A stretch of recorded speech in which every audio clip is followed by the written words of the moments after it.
Gene Deal isn't just a familiar name in the hip-hop scene. He was Diddy's trusted confidant and longtime bodyguard. Now, he's breaking his silence with explosive revelations that could change everything we thought we knew about Biggie's death. If you believe you've heard it all, think again. What Gene is about to uncover will leave you speechless, with the potential to rewrite the history of hip-hop forever.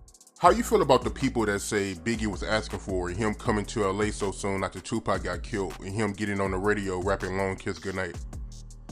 Man, you get 100 people in the room, and out of the 100 people, probably 3 would say it was all right for Big to be in LA.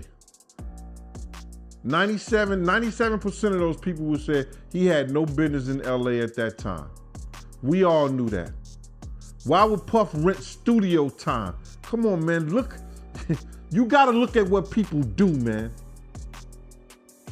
You know Pac just got killed. It ain't no kind of business Big was doing. Big couldn't even walk, he couldn't run.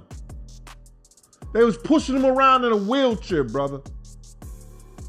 Why the hell would you rent studio time in LA for him to finish your album when in fact you got your own studio, Daddy's house?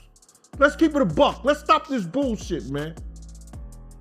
Let's stop doing these interviews, man, about this shit. Cause people ain't getting it. He did not want the beef with the Crips. Puff ain't want the beef with the Dog Pound, Snoop them or whatever. Big started that beef. You understand what I'm saying? Puff ain't want none of that beef. So what I'm gonna do is,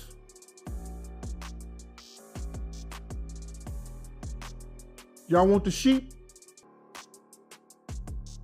I'm gonna put him out the pasture.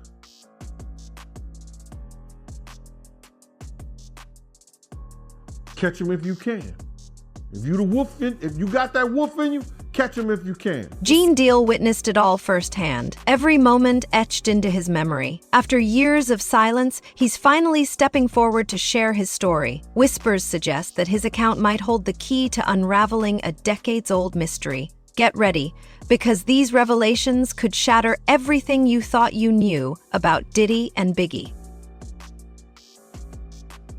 Why in the hell you would put your man in a situation by sending him to Cali to work on your album, when you know not his Nimitz, but your Nimitz was just murdered by niggas that you was running with? Why would you do that? Oh, they just wanted to do business. Business my ass, man. No homo. Because you know how some of these niggas out here be thinking, right? They hear that. Keep it real, man. Why is he out there working on Puff album when you got the Hit Factory? You got Daddy's house. You got the place where Tupac was shot at, Quad Studio. There's plenty of places Big could have been. Why the West Coast? Come on, man. And then you got a half retarded ass nigga like Lil C. Big love Cali. Big wanted his publishing.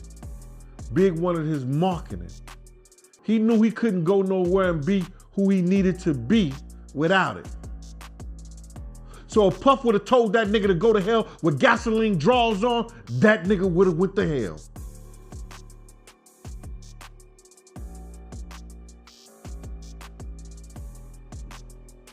All money ain't good money, brother. That's my take on it, man. I don't know if you like it or not. Before diving into the explosive revelations Gene Deal is about to unveil, let's take a step back to where it all began, Bad Boy Records. In the early 90s, this label was the epicenter of hip-hop, the ultimate destination for every aspiring artist. At the helm was Diddy, a relentless hustler with a vision to create something legendary. And he delivered. Bad Boy Records wasn't just a label, it became a cultural juggernaut. With Diddy's golden touch, everything he touched turned to gold, laying the foundation for a legacy that continues to echo through the music industry today. So, all you guys go to the Vibe party. It was 23 of us. 23 people go to the Vibe party. And then at one point, the fire department starts to shut it down. Now it's only 12 of us. Because them motherfuckers that left, they must have felt something. You know, what's his name? Chuck Bone. That was Puff friend. Yeah, he that was with us, Chuck Bone. They must have felt something and they left and went to Steve Stout's house in the hills. Because Steve Stout was giving a party that day too. Okay, so half the entourage leaves, half is still there. You go and grab all the SUVs and have them pull out in front, so when Big and Puff and all them come out, they can just jump in their cars. And we can leave. Okay. So tell me about the scene outside as you're waiting for everyone to get in their cars and start to take off. So first we lined up parallel to the door in which they have to come out, right? You follow me? Yep. All right, we lined up parallel to where the doors they have to come out. So if they come out right here, the car's right there. They're right there. So then Big is taking his time because you know his fibular bones and his thighs are broken or whatever like that. You know, they fractured or whatever. So it's taking them a long time to come out. So they get out, Big gets in the car, everybody get loaded up. I said, come on, let's go. We ready to go. Puff is running back and forth like, yo, he'll see a girl, he'll go grab a girl. He said, yo, Gene, remember her, she coming to the party tomorrow. I'm like, remember her? What the fuck is you talking about, bro?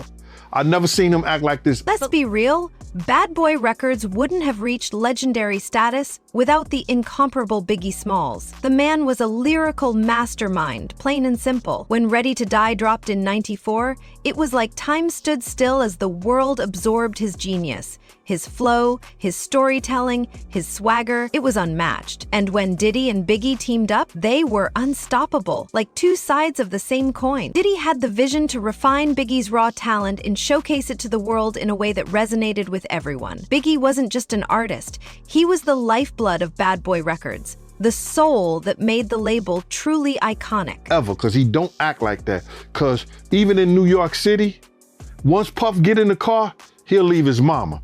We gone, we out.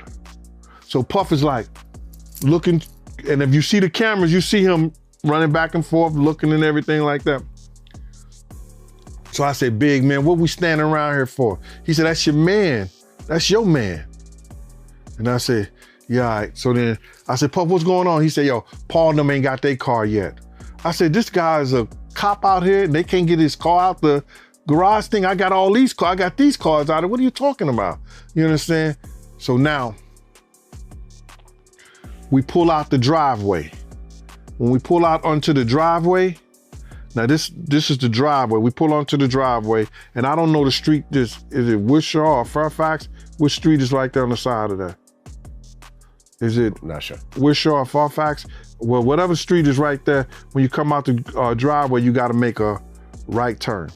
So we parked up in the driveway. So it's Puff, it's Big's car. And I still think we're waiting for Paul and them car. So now they get, people are coming by. Now, y'all seen a lot of videos, and in those videos, it seemed like it was a lot of people right there, you know, when Big got shot and everything like that. That's on the other side of the venue. The streets couldn't get enough of Diddy and Biggie. The duo was hailed as unstoppable, destined to rule the rap game indefinitely. For a while, it seemed like nothing could prove otherwise. Bad Boy Records was a blazing force, churning out hit after hit, with that signature bad boy sound dominating the airwaves. Biggie was delivering jaw-dropping bars, leaving listeners in awe, while Diddy brought the flair with unforgettable music videos and hooks that stayed with you for days. Together, they were the epitome of hip-hop perfection, a powerhouse duo that felt untouchable. They weren't just creating music, they were living the dream, making bold moves and setting trends that define the culture. It was their world, and everyone else was just along for the ride. Where all those people was walking back and forth right there. Because on our side of the street, it was nobody over there. You understand? So this guy in this blue and white shirt comes walking down. So he walks down and he just goes through the garage, you know what I'm saying, while the cars is lined up. I have my gun under my shirt. You know, with my hand, you know, sideways to the trigger like this. You know what I'm saying? You know, you don't put it on the trigger or nothing like this. I got my gun on something like that. So the guy walks through and now I see Paul. I say, yo, Paul, what's up? He said, yeah, and the guy just kept on walking. I said, Paul, you see the guy in the blue and white shirt? He said, yeah, I saw him. He said, yo, he puff all right? I said, yo, puff straight. You know what I'm saying? Just keep your eye on him. So the guy walked away. You know what I'm saying? So then next thing you know, less than 5 minutes from that, hear this guy come down. He dressed in a blue suit, white shirt, blue bow tie. You understand? He comes and he just, it's a pillow right here. Puff is in the driveway. If you walking down the street, you can't see me. You know what I'm saying? Because I'm standing right by the pillow, right? So you can't see me. So when he got to the... Here's the thing about success. It's a double-edged sword. The fame, money, and power can elevate you, but they can also change you, often in ways you don't expect. The higher you rise, the more people want to bring you down. And Bad Boy Records? They were sitting right at the pinnacle of the game. On the surface, everything looked perfect. Diddy and Biggie were the ultimate duo, hyping each other up like brothers. Inseparable, or so it seemed. But appearances can be deceiving. Behind the scenes, things weren't always as seamless as they appeared. And when you're at the top, even the smallest cracks have a way of growing into something much bigger. Point, because he was walking closer to the curve than he was in the middle of the sidewalk. He was walking close to the curve, close to the cars. I see him, and Puff is about,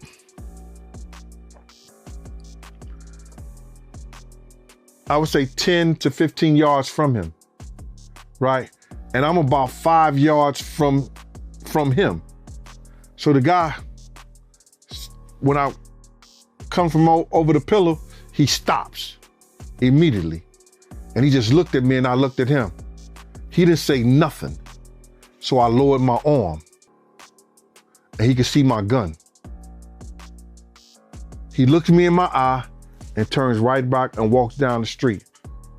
So when he got far enough from down the street, maybe 4 or 5 car lengths and everything like that, I said, yo, y'all ready? He said, yeah, we ready. So we pulls out the driveway and now we lined up side the street. There's cars parked there from the opening of the museum all the way down to the corner. So we park right there coming out the garage and I see Paul and them. Big's man is across the street. He has a white Land Cruiser. He's from Philly. I think Charlie Baltimore may have been in the car with them. I'm not for sure. So when we pull out the driveway, Paul comes up to me. I say, yo, Paul, you good? You good? Y'all ready to go? You ready to go? I say, all right, because Puff had already made the decision that we're going to Steve Stout's house now. Behind the platinum plaques and million-dollar smiles, another story was quietly brewing. A story that raises questions about whether trust can truly exist in the music industry. Diddy and Biggie seemed like the ultimate dynamic duo, but behind the scenes, whispers told a different tale. Whispers of tension, jealousy, and a reality far removed from their polished public image. Enter Gene Deal. He wasn't just a spectator, he was in the thick of it, witnessing the meteoric rise of the bad boy empire. But he also saw the cracks forming, the kind of fractures that, if left unchecked, could bring even the mightiest empire to its knees. Brenna. Leaving, no, we were going to Steve Stout's house. I had got a call from Chaz. I had called Chaz and I let Chaz know. I said, yo, Chaz, we about to go to Steve Stout's now. I said, no, I'm coming down there where y'all don't go to Steve Stout's house. Y'all don't go to Steve Stout's house. And he didn't say anything on the phone. You know, he said, I'm on my way down there. You know what I'm saying? So he had left Steve Stout's in the house. So we parked on the side of the Peterson Museum. So when I said to Paul said we was ready to go, I say, all right, follow us. I tried to ride on the side of the car. Puff said, yo, Gene, what you doing? I said, I'm riding on the side of the car. I'm having my gun out. I'm on the side of the car. At the time, I'm 265. You know what I'm saying? I'm not the street 30, you know what I mean? So I was a little slimmer back then. So he says to me, Gene, if you don't get in this car, you ain't gonna never work for Bad Boy ever again. I said, man, how the fuck you gonna try to tell me how to do my job? He said, Gene, we don't need that look. We don't need that look. Get in the car. As I go to get in the car, this motherfucker reached down and let his seat all the way back. So now I gotta put my legs sideways. I'm like, yo, what the fuck is you doing? Sure, Bad Boy Records soared to the top, like cream rising to the surface, but trust me, there's far more to this story than what we've been shown. And Gene? He's about to lift the veil on it all. You might be thinking, weren't Diddy and Biggie inseparable, like two peas in a pod? That's exactly the narrative they wanted everyone to believe. Stare move. But behind the Bentleys and the bling was a storm quietly gathering strength. A whirlwind of drama, tension, and secrets, far messier than anyone could have imagined. And so then Kenny said, you ready? He said, you ready? I said, Kenny, run the next 3 lights. Run the next 3 lights, Kenny. Kenny said, for what? I said, motherfucker, run the next 3 lights, Kenny, or I'm gonna drive. Run the next 3 lights. Kenny just took off. When he took off, we got past the light because it was a flashing red light. We got past the light and we got across the street. Tone, who was behind me, said, yo, somebody in the car pointing a gun at Big and them. I goes to open the door. Fucking, next thing you know, you hear it say, pow! Pap, pap, pap, pap. Yeah. 5 or 6 cars was like, pap, pap, pap, pap. Right? Fucking Kenny guns the car going forward. I said, Kenny, what the fuck is you doing? He said they shooting at Big. He said, we don't know who they shooting at. He then goes up the block, stops, and do this 3-point something like that U-turn, comes back, and as we